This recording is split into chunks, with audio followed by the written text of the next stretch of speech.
Crime against women, महिलांच्या विरुद्ध जे अपराध आहेत त्यामध्ये महाराष्ट्र 9व्या क्रमांकावर आहे. तिथेही पहिल्या क्रमांकावर आपण नाही. क्राईम अगेन्स्ट चिल्ड्रन म्हणजे लहान बालकांच्या विरुद्धचे गुन्हे, यातही महाराष्ट्र 7व्या क्रमांकावर आहे, इथेही पहिल्या क्रमांकावर नाही. त्यामुळे मला असं वाटतं आपण जर बघितलं तर याच्यामध्ये जे काही रेपचे गुन्हे आहेत त्याच्यामध्ये महाराष्ट्र 17व्या क्रमांकावर आहे, 17. आणि मायनरच्या संदर्भात 15व्या क्रमांकावर महाराष्ट्र आहे. म्हणून मला असं वाटतं की या ठिकाणी जणू काही महाराष्ट्रामध्ये असं एकही घटना झाली तर त्याचं समर्थन नाही करतायत. पण हे पण लक्षात घेतलं पाहिजे की इतर राज्यांच्या तुलनेमध्ये महाराष्ट्र आजही अधिक सुरक्षित आहे. महाराष्ट्र आजही कायदा पाळणारा अशा प्रकारचा आपला महाराष्ट्र आहे.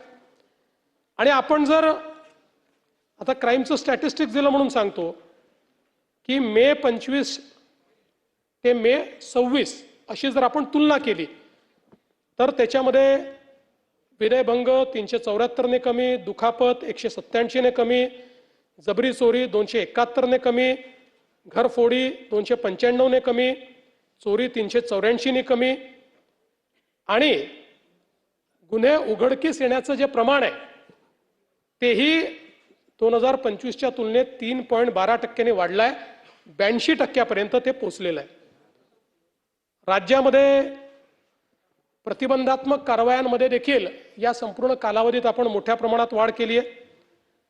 तडीपारी 534 ने वाढ, MPDA 14 ने वाढ, मकोका 33 ने वाढ, आणि मोठ्या प्रमाणात अग्निशस्त्र जप्त करणे 427 अशा पद्धतीनं आपण हे काम केलंय. आणि आपण जर या ठिकाणी अपराध सिद्धीचा दर बघितला, हा सगळ्यात महत्त्वाचा आहे. कारण अध्यक्ष महोदय, गुन्हेगारावर वचक कधी राहील तर गुन्हा एखादा आपण पकडल्यानंतर त्याची चार्जशीट दाखल केल्यानंतर कन्व्हिक्शन होणं हे अत्यंत महत्त्वाचं आहे. दुर्दैवाने आता हे आपल्या जुन्या कायद्यांमधलं कन्व्हिक्शन चाललंय, त्यामुळे फार अडचणी यात. नवीन कायद्यांनी खूप सोपं केलं आहे, स्पीड केलं आहे. पण जुन्या कायद्यांमध्ये हे कन्व्हिक्शन आपण करतो. तर आपण जर बघितलं तर कन्व्हिक्शन देखील मे 25 मध्ये 44.2% होतं, ते आता 52.6% गेलं आहे. पण महत्त्वाचं हे नाही आहे, महाराष्ट्राने गेल्या 10 वर्षात काय केलं हे सांगतो. 2008 साली आपला कन्व्हिक्शनचा रेट हा 9.4% होता. 2011 साली 12 साली तो 9% होता, 9.4% होता. तिथपासून आपण सुरुवात केली आहे 9.4%पासून, आणि आता जयंतराव 9.4%वरून आपण 52.6%वर पोहोचलो आहोत.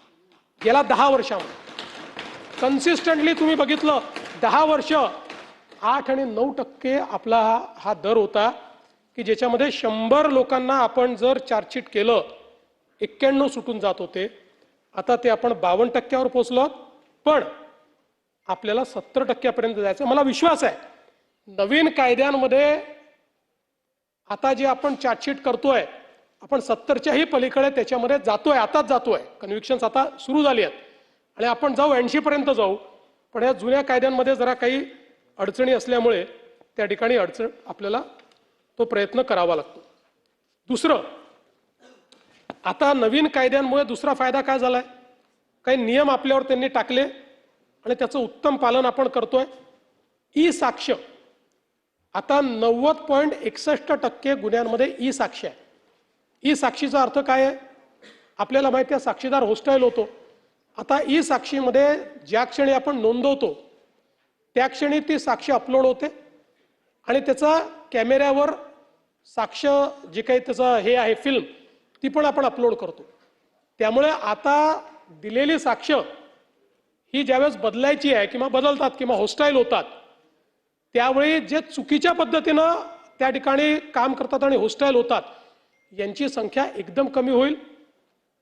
आणि मला असं वाटतं की विशेषतः गंभीर गुन्ह्यांमध्ये ही जी अडचण आपल्याकडे निर्माण होते ती अडचण या माध्यमातून दूर होईल. दुसरं, आपल्याकडे 2-2 वर्ष आपण चार्जशीट दाखल करत नव्हतो. आता 60 काही गुन्ह्यांमध्ये 60 दिवस करावं लागतात, काही गुन्ह्यांमध्ये 90 दिवसात करावी लागते. आता आपला हा जो रेट आहे हा 50% पोहोचलाय.